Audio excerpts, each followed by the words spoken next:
Maya Washington stares at her phone in disbelief as the video of her humiliating removal from first class reaches 15 million views overnight. Her hands tremble as Senator Harrison's name flashes on her caller ID. The notification $800 million reform bill trends alongside her name. She smiles tightly. They picked the wrong black woman to humiliate. Before we dive deeper into this incredible story of resilience and systemic change, I'd love to know where you're watching from. Drop your location in the comments, hit that like button, and subscribe to join our community of storytellers. Now, let's see how one woman turned discrimination into a nationwide movement. Maya Washington had planned meticulously for this day. As the CEO of Phoenix Digital Solutions, a rising tech company specializing in cybersecurity, she was heading to San Francisco for a conference where she would present a merger proposal worth $250 million. This deal would cement her company's position as a major player in Silicon Valley and validate the years of sacrifice it took to build her business from scratch. At 5:30 a.m., Maya carefully selected her outfit, comfortable for the cross-country flight, yet professional enough for the meeting she'd have immediately after landing. She opted for a pair of designer jeans, a cashmere sweater, and limited jewelry, her signature look that balanced professionalism with practicality. She wore her natural hair in a simple style, focusing more on the presentation notes she was reviewing than her appearance. "You've got this," Maya told herself as she headed to Atlanta's Hartsfield-Jackson International Airport, her carry-on containing her laptop with the all-important presentation. By 7:45 a.m., Maya was at Gate C-22, boarding pass for United Atlantic Airlines Flight 1257 in hand. First class, Seat 3A, a necessary expense for long flights when she needed to work and arrive refreshed. She had status with the airline after countless business trips, and her membership in their Executive Platinum program usually meant seamless travel. "Now boarding our first-class passengers," announced the gate agent, and Maya stepped forward with the other premium passengers. That's when things began to unravel. "Excuse me, ma'am," said the flight attendant, a white man whose name tag read Darren Walsh. "This line is for first-class passengers only." Maya smiled politely. "Yes, I'm in first class. Seat 3A. She held up her digital boarding pass on her phone. Darren glanced at her phone, then back at Maya, his eyes lingering on her casual attire and natural hair. "Do you have a paper boarding pass?" Though annoyed by the unusual request, Maya pulled out the paper version she'd printed as backup. "Here you go." He examined it with skeptical eyes. "One moment, please." As Maya waited, she noticed other first-class passengers, all white, boarding without additional verification. After making Maya wait for nearly 3 minutes, Darren reluctantly stepped aside. "You can board, but I need to verify your seat assignment on board." Maya felt the stares of other passengers as she walked down the jetway. On the plane, she located her seat and stowed her bag, then sat down and took out her laptop to review her presentation one last time before takeoff.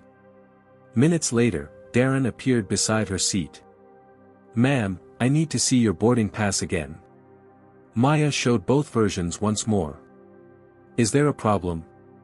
"This seat is reserved for our premium passengers," he said loudly enough for nearby passengers to hear. "I am a premium passenger," Maya replied evenly. "Executive Platinum member for 3 years now." Several white passengers watched the interaction. Some looked uncomfortable, while others had slight smirks that suggested they'd seen this drama before, and perhaps enjoyed it. "I'll need to get my manager," Darren said, disappearing toward the front of the plane. Maya took a deep breath and tried to refocus on her presentation, but the confrontation had left her hands shaking slightly. She was all too familiar with this particular brand of mistaken identity that seemed to exclusively affect black passengers. Soon, a gray-haired white man approached. "I'm Gregory Pearson, the flight manager. There seems to be some confusion about your seating." "There's no confusion," Maya said firmly. "I purchased a first-class ticket. I'm sitting in my assigned seat."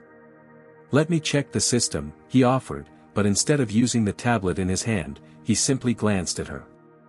Our records show you should be in economy. Seat 28B. That's incorrect. I've shown my boarding pass twice now. Would you like to see it again? Maya pulled up the digital version on her phone. Those can be manipulated, Pearson responded dismissively. Ma'am, I need you to move to your actual seat.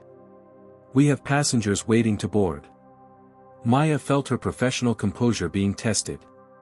I will not move because I am in my correct seat. Please check your computer records for my reservation. Listen, Pearson lowered his voice, leaning closer, we can do this the easy way or the hard way. Either you move to economy, or I'll have to call security to escort you off the plane. The first-class cabin had gone silent. Every passenger was watching now. Maya realized what was happening, she was being profiled, assumed to be in the wrong place because of how she looked. I'll give you one option, Maya responded, her voice steady despite her racing heart. Check your records properly. My name is Maya Washington. I'm an executive platinum member, and I paid for seat 3A. Pearson straightened up. Security will escort you off the plane. You can sort this out at the gate. As he walked away, Maya made a crucial decision. She pulled out her phone and began recording. Ma'am, you need to come with us now. The stern voice belonged to Keith Daniels, one of two airport security officers now standing in the first-class aisle. Beside him, Officer Robert Fleming stood with his hand resting on his belt, as if anticipating resistance. Maya continued recording as she responded calmly. I have a valid ticket for this seat. No one has actually checked the computer system to verify my reservation. That's not our concern, said Fleming. The airline has requested your removal, and we're here to enforce that request. The entire first-class cabin watched in uncomfortable silence. In row 2, a young white woman named Zoe Miller had also begun recording the incident discreetly from her window seat. I will leave under protest, Maya said clearly for her recording. I want it on record that at no point has anyone verified my reservation in the system, despite my multiple requests. Just grab your things, Daniels said impatiently. As Maya stood to retrieve her carry-on from the overhead bin, Fleming roughly pulled it down, causing her laptop to tumble out onto the floor. Careful! Maya exclaimed, lunging to protect her device, but it was too late. The screen had cracked, along with her chances of presenting her carefully prepared merger proposal. Let's go, Fleming said, grabbing her arm. Don't touch me, Maya said firmly, jerking away from his grip. I can walk on my own. As they escorted her through the cabin, Maya held her head high, even as shame and rage battled within her. The walk down the narrow economy aisle felt endless, with curious faces looking up from both sides as she passed. Once in the terminal, Maya immediately called Trevor Barnes, her second-in-command who was already in San Francisco preparing for the meeting. Trevor, we have a problem, she explained the situation, her voice professional despite the circumstances. The laptop is damaged. I need you to take the lead on the presentation. Maya, I don't have the final numbers or the updated projections, Trevor sounded panicked. We've been working on those right up until yesterday. Email tech support, they can probably recover the files from our cloud backup. You'll have to make it work. Maya knew this was a potential disaster for the company she'd built from nothing. Meanwhile, a United Atlantic customer service representative approached with an insincere smile. Ms. Washington, we apologize for the inconvenience.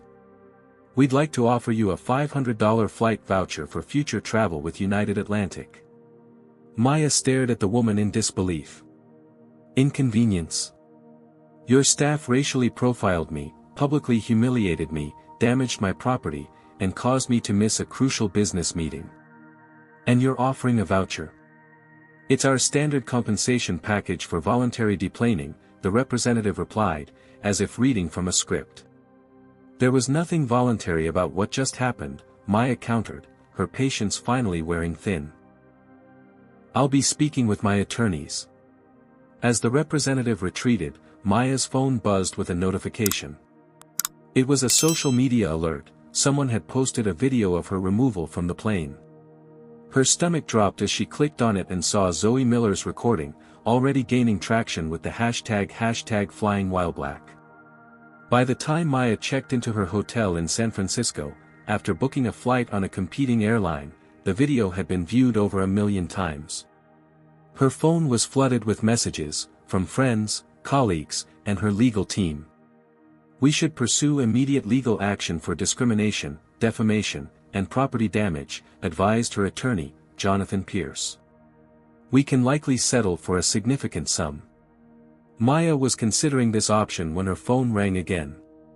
The caller ID showed Grandma Jo, Josephine Washington, her 86-year-old grandmother who had marched with Dr. King in Selma. "I saw what they did to you, baby." Josephine's voice was strong despite her age. "Reminded me of when they wouldn't let me sit at the lunch counter in '63. "I'm going to sue them, Grandma," Maya assured her. "Make them pay for what they did." There was a pause before Josephine responded. "You could do that. Take their money and move on. Or you could make this bigger than just you." "What do you mean? How many others has this happened to who don't have your resources? Your platform? You've always said you wanted to make a difference in this world beyond just building your company. Maybe this is your chance." After hanging up, Maya sat in her hotel room, watching the view count on the video climb past 5 million. The comments section was filled with similar stories from people of color who had experienced discrimination while traveling. She made a decision. This wouldn't be just about her humiliation or a quick settlement. This would be about systemic change. Maya opened her laptop, her backup device, and began to type, an open letter to United Atlantic Airlines and the aviation industry. By morning, her post would reach millions more.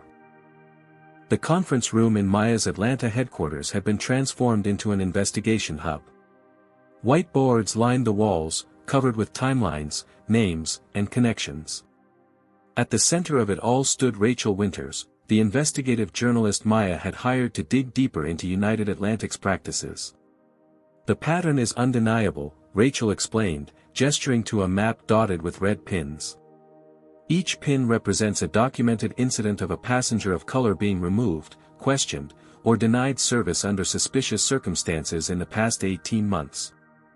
"I've verified 378 incidents so far, and that's just United Atlantic." Maya studied the map, noting the concentration of incidents at major hubs.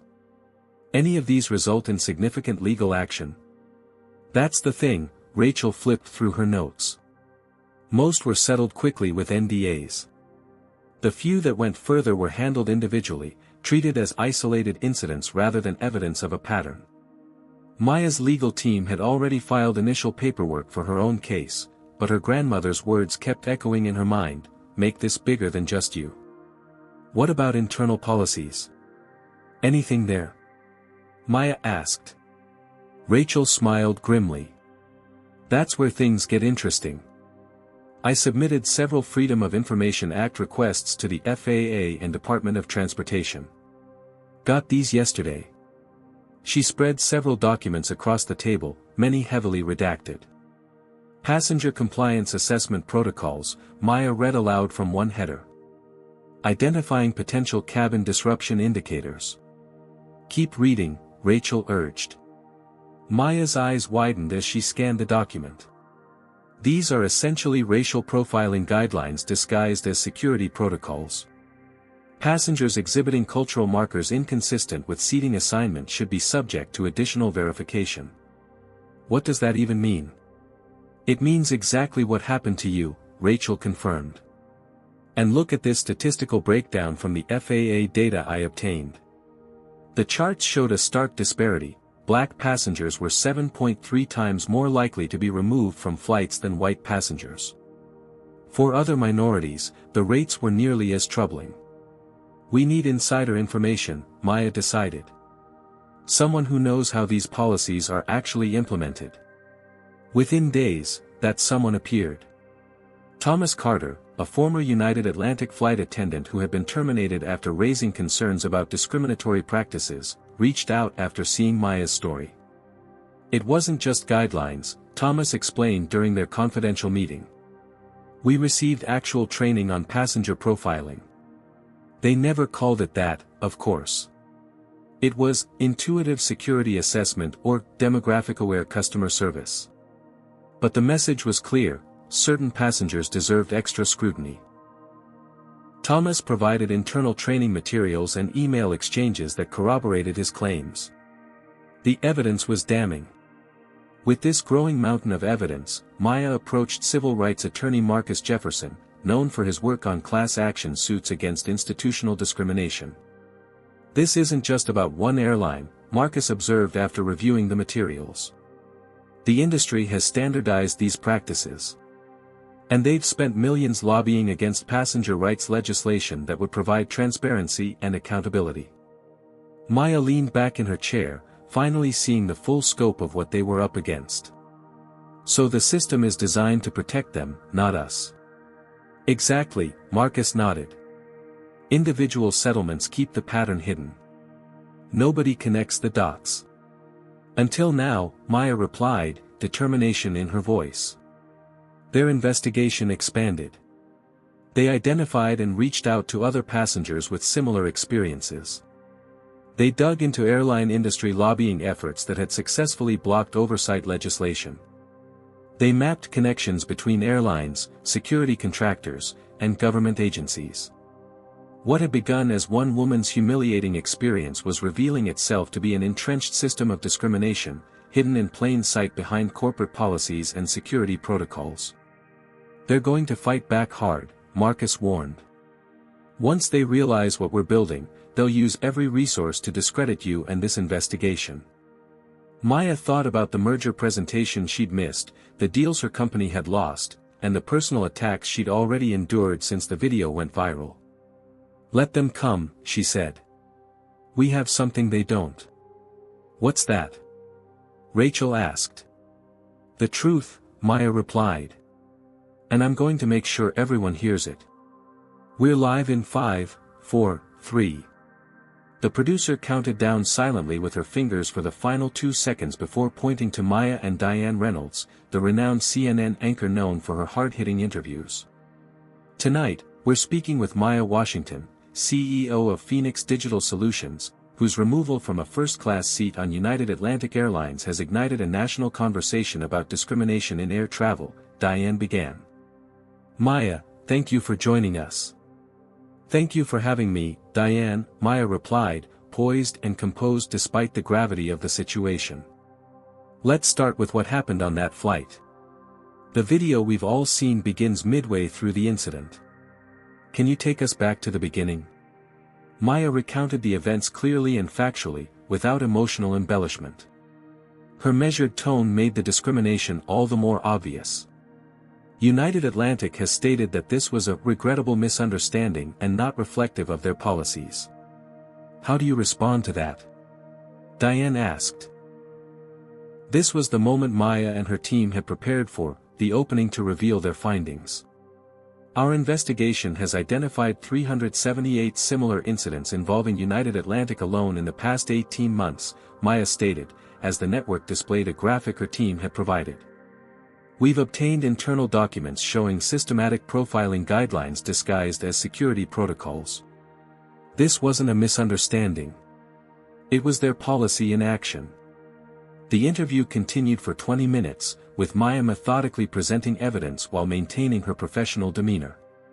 By the time it concluded, social media was erupting, and United Atlantic stock had begun to drop in after-hours trading. By morning, the airline's shares had fallen 7%, and United Atlantic CEO William Preston was scheduled for his own damage control interview.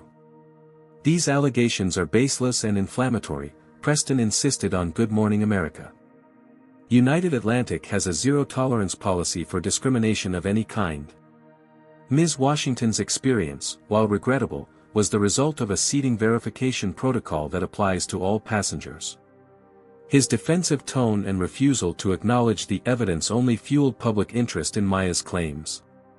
When asked about the statistical disparities in passenger removals, Preston became visibly uncomfortable and deflected. Meanwhile, Maya was implementing the next phase of her media strategy. Her tech team had developed a secure digital platform called Truth in Travel, where passengers could submit their own experiences of discrimination on airlines. "We created this platform to give voice to those who have been silenced by quick settlements and NDAs," Maya explained on a popular podcast. "Every submission is verified and added to our database, creating a comprehensive picture of what's really happening in our skies." Within a week, over 3,000 testimonials had been submitted, creating an overwhelming body of evidence that couldn't be dismissed as isolated incidents.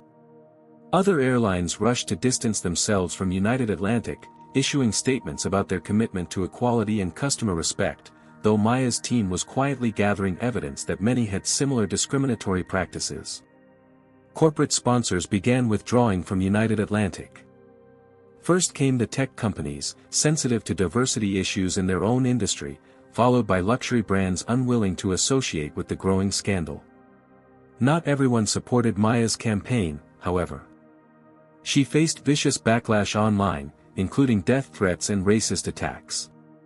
Internet trolls attempted to dig up dirt on her past, and questionable news sites published fabricated stories about her company and personal life. "Are you sure you want to continue with this?" asked Trevor Barnes during a late-night strategy session at Phoenix Digital headquarters. "The company is taking hits because of it. Some clients are getting nervous." Maya looked around the room at her team, all of whom had been working tirelessly on the campaign while still trying to keep their tech company running. "This isn't about me anymore," she said firmly. "Every day, more people are coming forward with their stories. We're giving them a voice, maybe for the first time. I won't back down now." Do you believe corporations should be held accountable for systemic discrimination? Comment number 1 if you think Maya is right to push for industry-wide change instead of accepting a quick settlement. Are you with her on this journey for justice? Give this video a thumbs up and subscribe to our channel if you want to see how far one determined woman can go against a powerful industry. How do you think the airline will respond to Maya's media campaign? Let's find out in the next part of this incredible true story. The Phoenix Digital Solutions board meeting had been called on short notice. Maya sat at the head of the conference table, facing the concerned expressions of her 7 board members. The tension in the room was palpable. "Our Q3 projections are down 15%, said Harold Winters, the most conservative member of the board. He slid a document across the table. 3 clients have paused their contracts pending resolution of current events. That's code for, until Maya stops making headlines. We've also had 2 potential investors pull out of discussions," added Diane Chen, the company's CFO. They cited increased risk factors. Maya had anticipated this pushback. Her campaign against United Atlantic and the airline industry was affecting her company, the very entity she'd spent 8 years building from a startup in her garage to a respected cybersecurity firm with over 200 employees. "I understand your concerns," Maya said calmly. "But I've reviewed our financials with Diane. We have sufficient reserves to weather this temporary downturn." "Temporary?" Harold scoffed. "You've picked a fight with a multi-billion-dollar industry. Their crisis management teams are working overtime to discredit you. Just this morning, Business Insider ran a piece questioning Phoenix Digital security protocols, a hit piece if I've ever seen one." Maya nodded. United Atlantic had hired Blackwater Crisis Management, one of the most aggressive reputation defense firms in the country. The attacks had been methodical, first questioning her account of the incident, then her motives, and now her company's competence. "We need to consider the long-term impact on shareholder value," said Robert Keller, representing the venture capital firm that had provided Phoenix Digital Series B funding. "The board recommends you accept United Atlantic's settlement offer, sign their NDA, and refocus on our core business." Maya opened a folder and slid copies of a document to each board member. "Their settlement offer came with this NDA. Please take a moment to review it." The room fell silent as they read. The non-disclosure agreement was extraordinarily broad, prohibiting Maya from discussing not just her personal incident but anything related to airline customer service policies or discrimination in the industry. It would effectively shut down the truth in travel platform and silence the thousands of voices that had come forward. This isn't just about money, Maya said after giving them time to read. This is about corporate accountability. About changing systems that harm people every day. Noble intentions, Robert replied, but our fiduciary duty is to this company. And what company will we be, Maya challenged, if we abandon our principles for profit? The mission statement we all agreed to includes ethical leadership in the digital age. This is ethical leadership. The boardroom doors opened, and Maya's assistant entered. Sorry to interrupt, but Mr. Richardson is here. Maya smiled. Perfect timing. Please show him in. James Richardson, founder of Horizon Technologies and one of the world's wealthiest tech entrepreneurs, walked into the room. The board members straightened in their seats, clearly surprised by his presence. James has asked to address the board, Maya explained. I believe his perspective is relevant to our discussion. Richardson nodded to the group. I'll be brief. I've been following Maya's campaign with interest. My team has reviewed the evidence she's gathered, and we find it compelling. So compelling that Horizon Technologies is prepared to make a strategic investment in Phoenix Digital Solutions, contingent on Maya remaining CEO with full authority to pursue both her business and her advocacy work. He placed a term sheet on the table.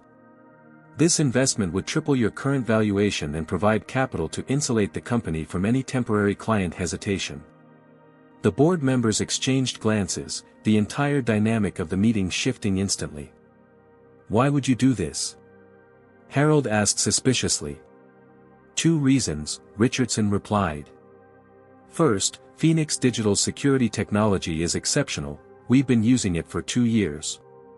Second, I believe Maya's campaign will ultimately succeed, establishing her as a leader of integrity in an industry often lacking it.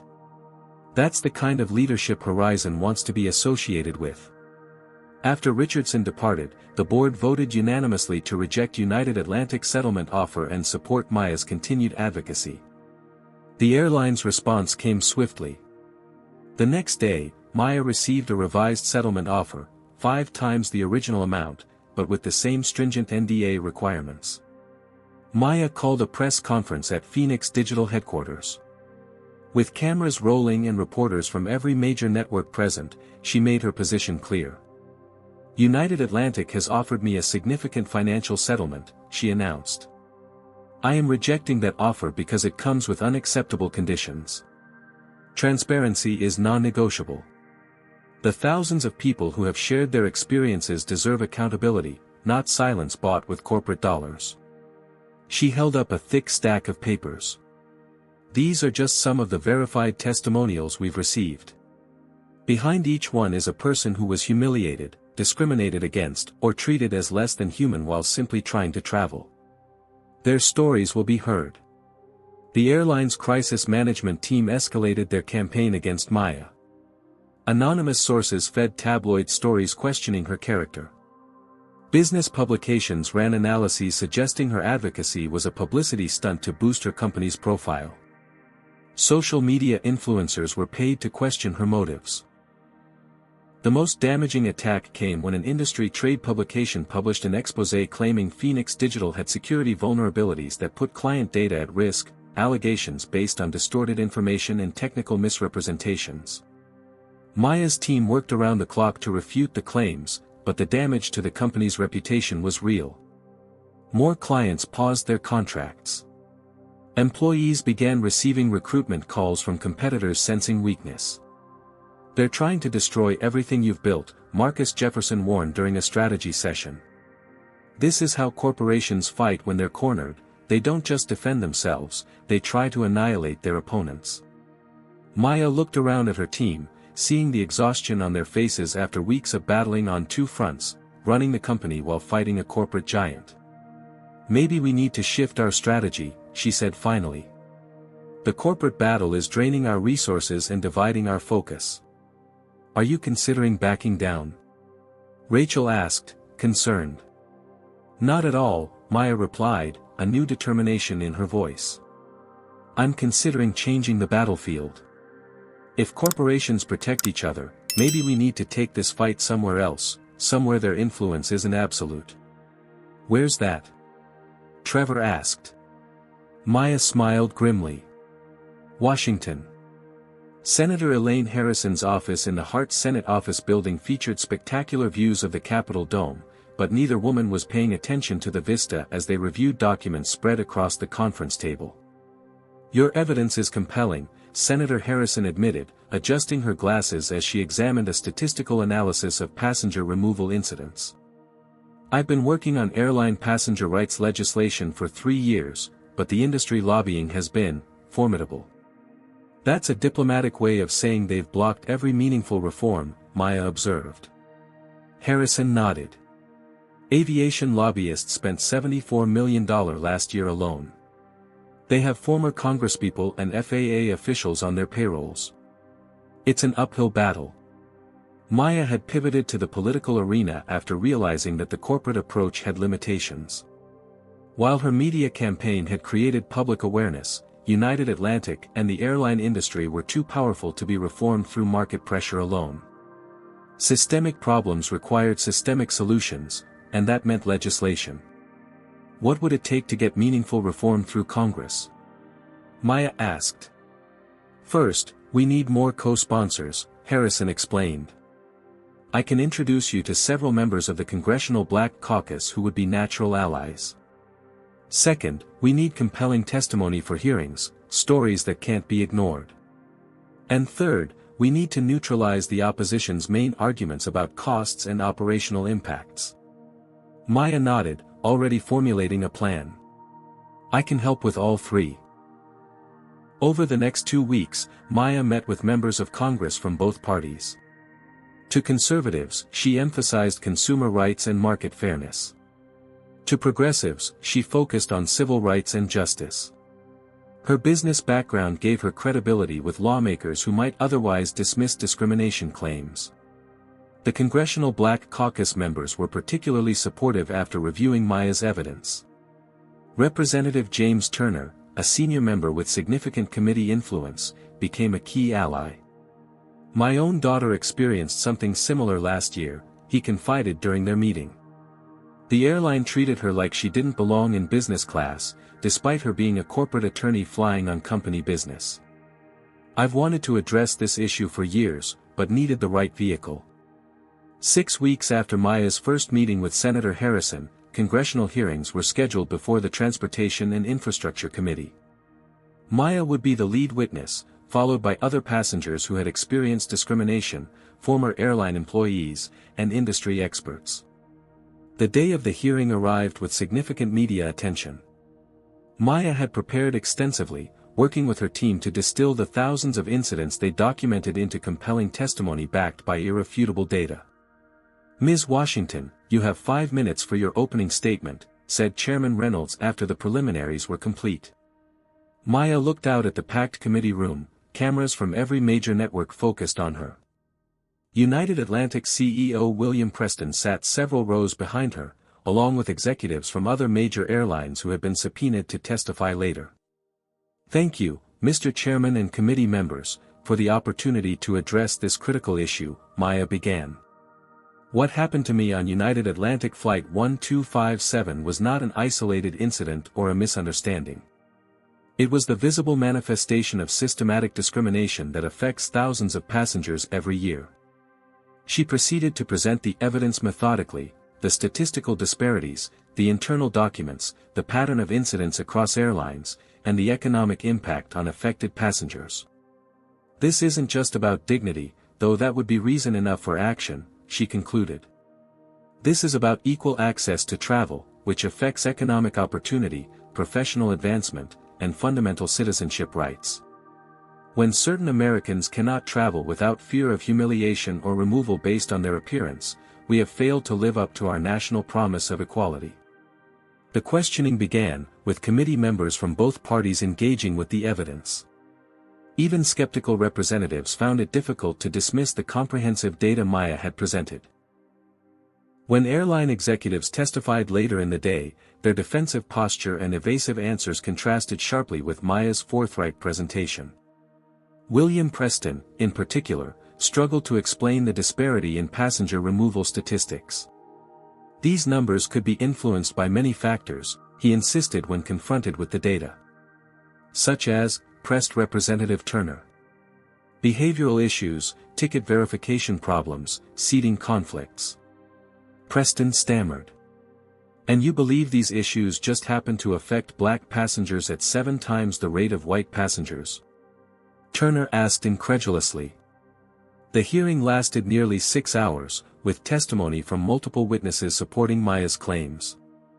By the end, public opinion had shifted dramatically, with polls showing 68% of Americans supporting new regulations for airline passenger rights.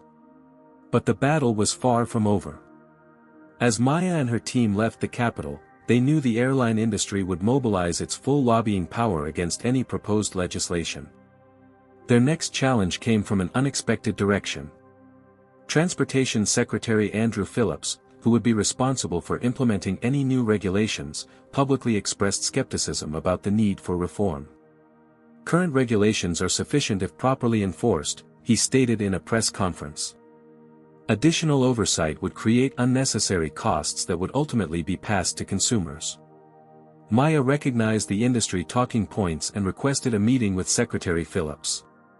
Initially rebuffed, she leveraged connections through James Richardson to secure 30 minutes on the Secretary's calendar. Secretary Phillips, thank you for meeting with me, Maya began in his Department of Transportation office. Ms. Washington, he nodded formally. I'll be direct. While I sympathize with your experience, I'm concerned about regulatory overreach and unintended consequences. I appreciate directness, Maya replied. So let me be equally clear, this isn't about adding bureaucracy. It's about enforcing existing civil rights protections in a specific context. She opened her presentation, displaying economic impact analyses her team had prepared. We've modeled the costs of implementation against the current expenses airlines incur from discrimination-related settlements, litigation, and reputation management. Even from a purely financial perspective, reform makes sense. Phillips studied the figures with growing interest as Maya walked him through the analysis. The data showed that proactive anti-discrimination measures would actually save the industry millions annually while improving customer satisfaction metrics. This is compelling, Phillips admitted reluctantly. I hadn't seen this type of cost-benefit analysis. Because the airlines don't want you to see it, Maya said. They prefer the status quo because it allows them to handle discrimination cases individually, out of the public eye, even though it costs them more in the long run. By the end of the meeting, Phillips had shifted his position. While not entirely convinced, he agreed to review the proposed legislation with an open mind rather than opposing it outright. As Maya left the DOT building, her phone buzzed with a message from Senator Harrison, bill cleared committee.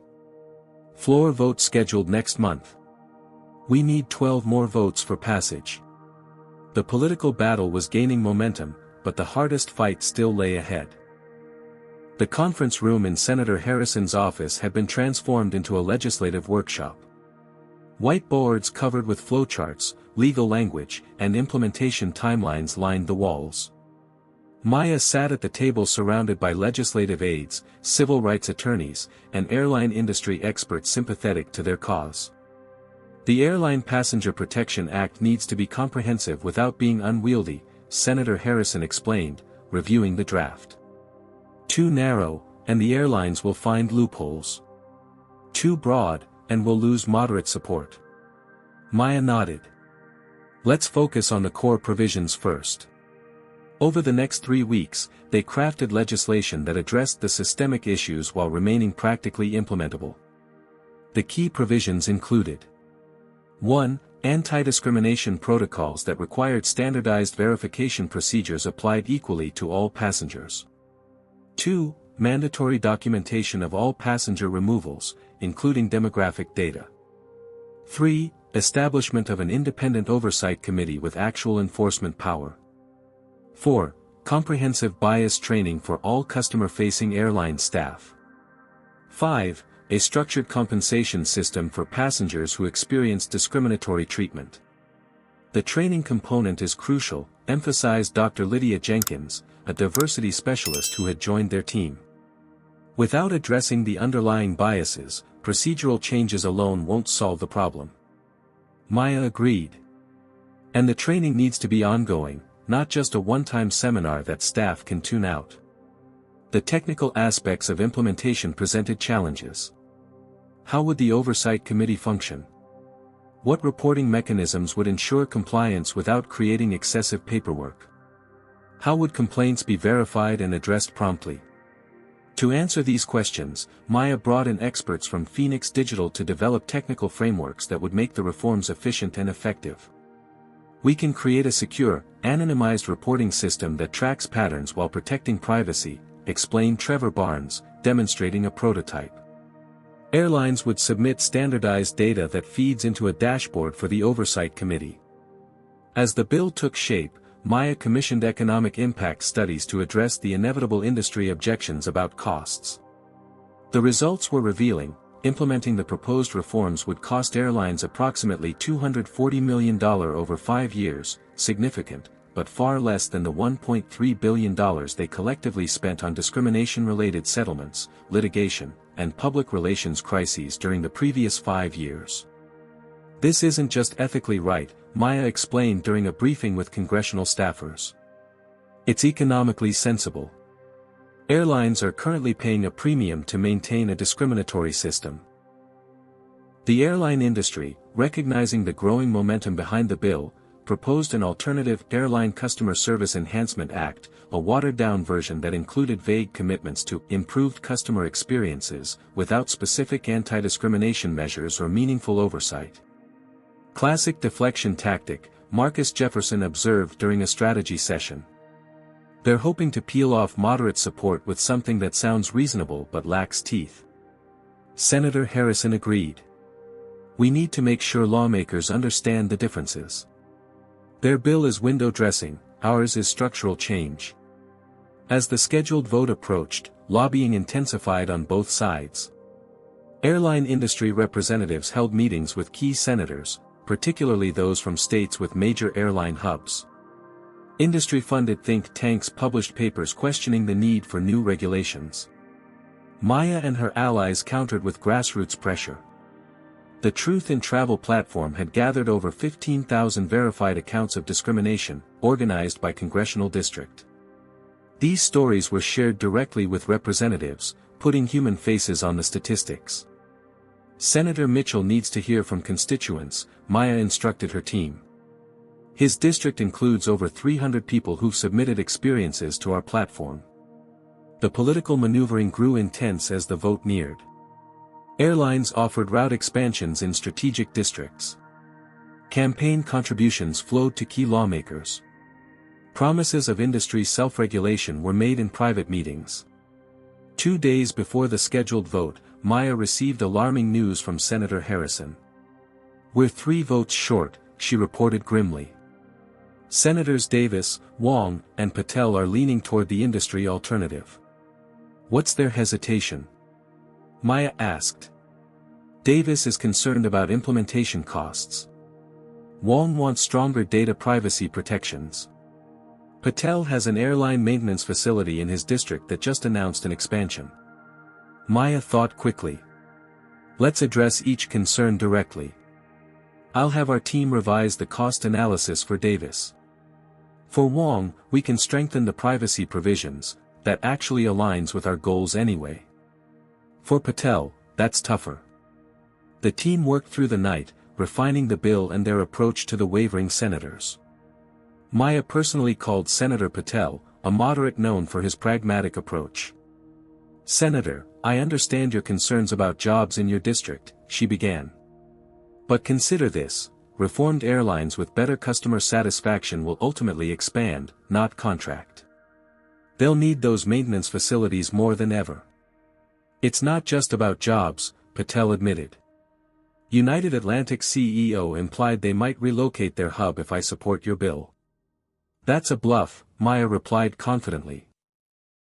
Airport infrastructure and routing approvals make hubs incredibly expensive to relocate. They're trying to pressure you with a threat they can't actually execute.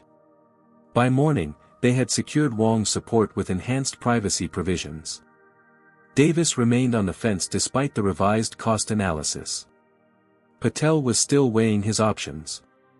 As the vote approached, Maya made one final media push, appearing on morning shows to explain the bill's importance. The public response was overwhelming, with call volumes to congressional offices spiking to record levels. The day of the vote arrived with the outcome still uncertain. Maya sat in the Senate gallery, watching as the roll call began. Senator Harrison caught her eye and gave a subtle thumbs up. They had secured Davis's vote with a last-minute amendment on implementation timelines. But Senator Patel's vote remained unknown until his name was called. "Mr. Patel," announced the clerk. The senator paused, looking briefly up at the gallery where Maya sat. He said firmly. The Airline Passenger Protection Act passed 52 to 48, clearing its final legislative hurdle. The $800 million reform package would now become law, forever changing how airlines treated their passengers. As reporters swarmed Maya outside the Senate chamber, she deflected personal credit. "This victory belongs to the thousands of people who shared their stories," she said. "Their courage made this possible." The emergency board meeting at United Atlantic's headquarters had one item on its agenda: damage control. The company's stock had plunged 22% since the passage of the Airline Passenger Protection Act, and major shareholders were demanding action. "The legislation is just the beginning of our problems," explained the chief financial officer. "Class action lawsuits are being filed daily. Corporate clients are canceling contracts. Our brand reputation metrics are at historic lows." All eyes turned to CEO William Preston, whose combative approach to Maya Washington's campaign had backfired spectacularly. "Perhaps it's time for new leadership," suggested Catherine Zhou, representing the company's largest institutional investor. "Someone who can navigate this new landscape and rebuild trust." By day's end, Preston had resigned to pursue other opportunities.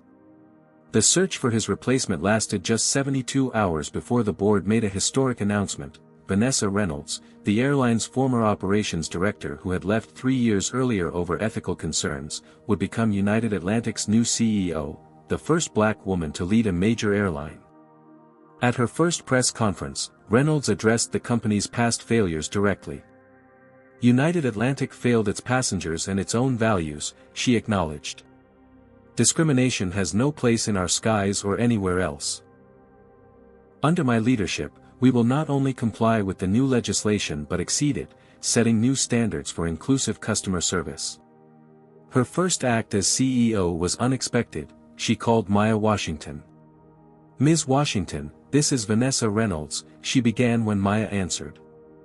"I believe we have a lot to discuss." The meeting took place on neutral ground, a conference room at the Department of Transportation. Maya arrived with Marcus Jefferson and Rachel Winters, unsure what to expect. "Thank you for agreeing to meet," Reynolds said as they settled in. "I'll be direct. United Atlantic needs to transform, and I believe you can help us do it right." Maya raised an eyebrow. "I'm listening. I'm proposing a formal consulting arrangement. Your team has spent months studying airline discrimination. You understand the problems better than anyone. Help us fix them, not just with compliance, but with genuine change." The proposal was bold. Maya's team would help develop new training programs, review and revise customer service protocols, and establish internal oversight mechanisms. United Atlantic would compensate Phoenix Digital Solutions for their expertise while making a substantial contribution to the newly established Equitable Skies Foundation that Maya had created. After careful consideration and consultation with her advisors, Maya accepted the offer with specific conditions: complete transparency, public accountability metrics, and no restrictions on her advocacy work. The collaboration produced the Phoenix Protocol, a comprehensive framework for addressing potential passenger conflicts before they escalated. The protocol emphasized clear communication, consistent application of policies, and multiple verification steps before any passenger removal.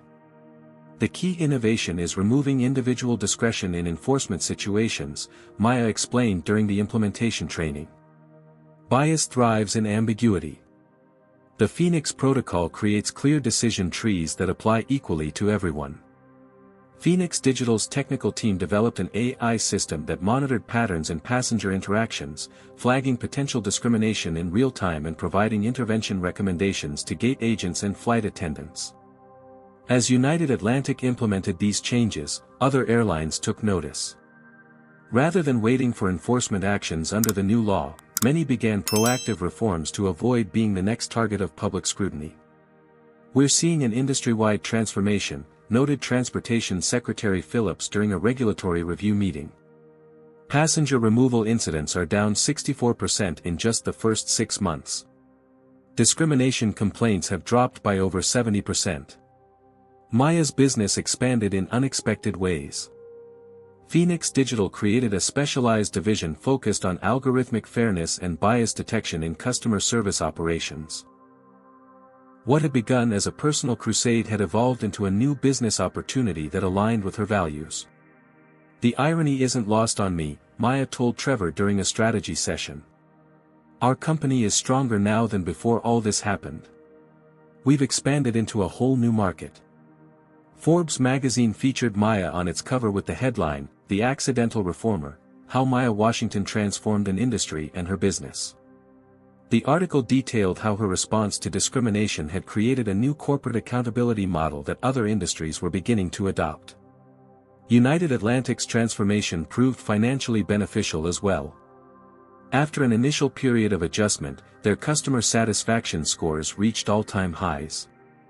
The diversity of their passenger base expanded, and their reputation gradually recovered.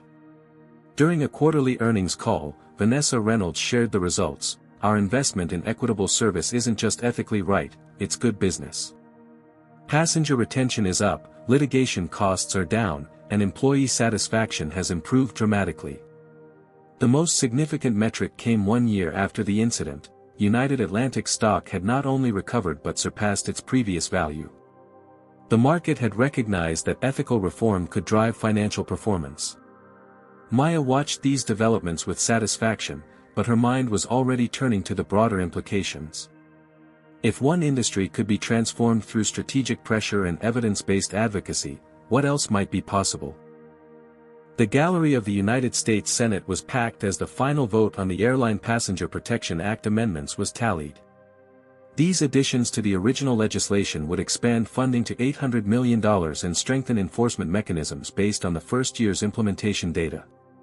The vote is 68 yeas, 32 nays, announced the presiding officer. The bill is passed. Maya Washington sat in the visitors' gallery beside her grandmother Josephine, who had traveled from Atlanta for this moment. As the senators below shuffled papers and prepared to move to the next agenda item, Josephine squeezed Maya's hand. "Your grandfather would have been so proud," she whispered. "He always said one person could change the world if they refused to accept injustice." Maya nodded, thinking of how far they had come from that humiliating day when she was removed from her first-class seat. What began as a personal injustice had sparked a movement and created lasting change. 1 year after the incident, airline discrimination incidents had decreased by 78% across all major carriers.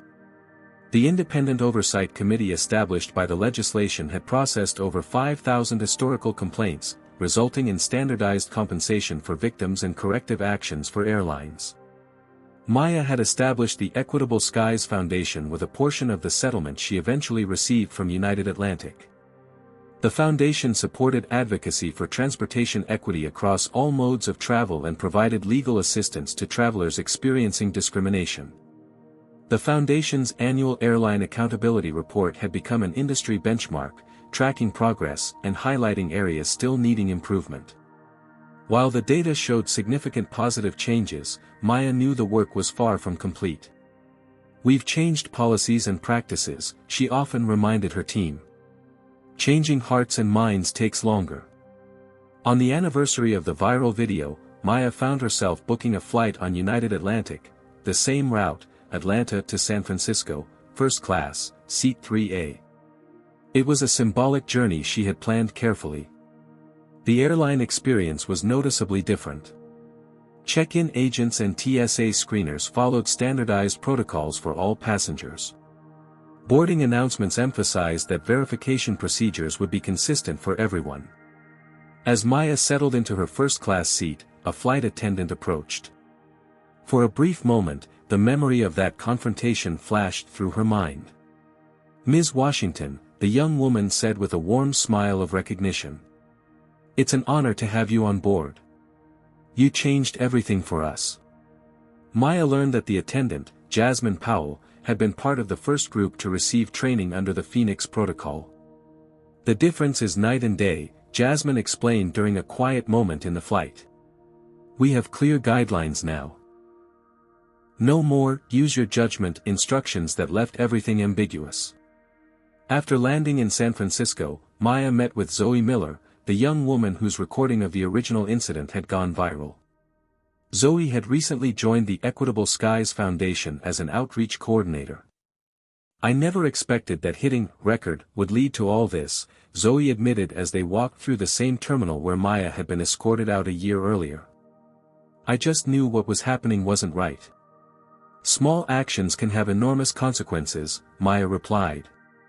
"Your video created accountability that wouldn't have existed otherwise." That evening, Maya delivered the keynote address at a transportation equity conference. The audience included airline executives, government regulators, civil rights leaders, and everyday travelers who had experienced discrimination. "The true measure of our success isn't statistics or legislation," Maya told them. "It's the experience of the passenger who never knows they were protected because discrimination simply doesn't occur. It's the absence of humiliation, the presence of dignity." She outlined the work still ahead, expanding the reforms to international carriers, addressing discrimination in other transportation sectors, and continuing to refine the technological tools that monitored compliance. "Systemic problems require systemic solutions," she concluded. "But systems are created and maintained by people. Changed by people. By each of us deciding that injustice is unacceptable, even when, especially when, we're not the ones experiencing it."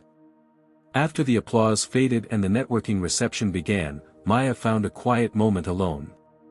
She reflected on the journey, the corporate battles, the political maneuvering, the personal attacks she had weathered. The merger her company had lost when her laptop was damaged now seemed insignificant compared to what had been gained.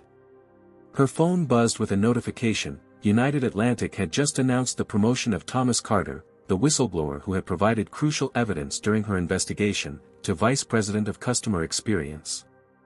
Another small victory in the ongoing transformation. Maya smiled, thinking of her grandmother's words that night after the incident, "Make this bigger than just you." She had done exactly that, turning personal humiliation into systemic change. As Maya prepared to rejoin the reception, a young black woman approached hesitantly. "Ms. Washington? I'm sorry to interrupt, but I just wanted to say thank you. I'm a frequent business traveler, and for the first time, I can board a plane without that knot of anxiety in my stomach, wondering if today is the day I'll be questioned or removed." "What's your name?" Maya asked. "Tiana Johnson. I'm a software engineer." "Thank you for telling me, Tiana. That means everything."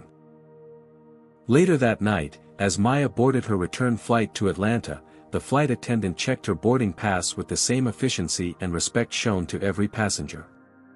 "Welcome aboard, Ms. Washington," he said simply as she settled into her first-class seat. It was, perhaps, the most profound victory of all. The ordinary became just that, ordinary. No special treatment, no discrimination. Just equal dignity for everyone. Maya Washington's journey from humiliation to reformation teaches us that individual courage can catalyze systemic change. When faced with injustice, Maya chose accountability over easy settlement, recognizing that true transformation requires addressing root causes rather than symptoms. Her story demonstrates that discrimination thrives in ambiguity and inconsistency, while clear protocols and transparent documentation create equality. The corporate world often values quick fixes and silence over meaningful reform, but Maya proved that ethical leadership and principled stands ultimately create stronger businesses and industries. By shifting from corporate to legislative approaches, she showed how strategic advocacy must target the right leverage points within complex systems. Most importantly, Maya's story reveals how injustice affects not just individuals but entire communities. The thousands who shared their experiences found validation and voice through her platform, reminding us that representation matters, both in airline seats and in the rooms where decisions are made. The most powerful change often begins with one person refusing to accept the unacceptable, creating ripples that transform into waves of justice. Have you ever witnessed or experienced discrimination while traveling? Share your story in the comments below. Did Maya's approach of pursuing systemic change rather than personal compensation resonate with you? Let us know by clicking the like button and subscribing to our channel for more powerful stories of transformation and justice. Share this video with someone who needs inspiration to stand up against discrimination in their own life. Thank you for joining us on this journey of courage and change. Remember, your voice matters. Sometimes all it takes is one person willing to speak truth to power to create lasting change.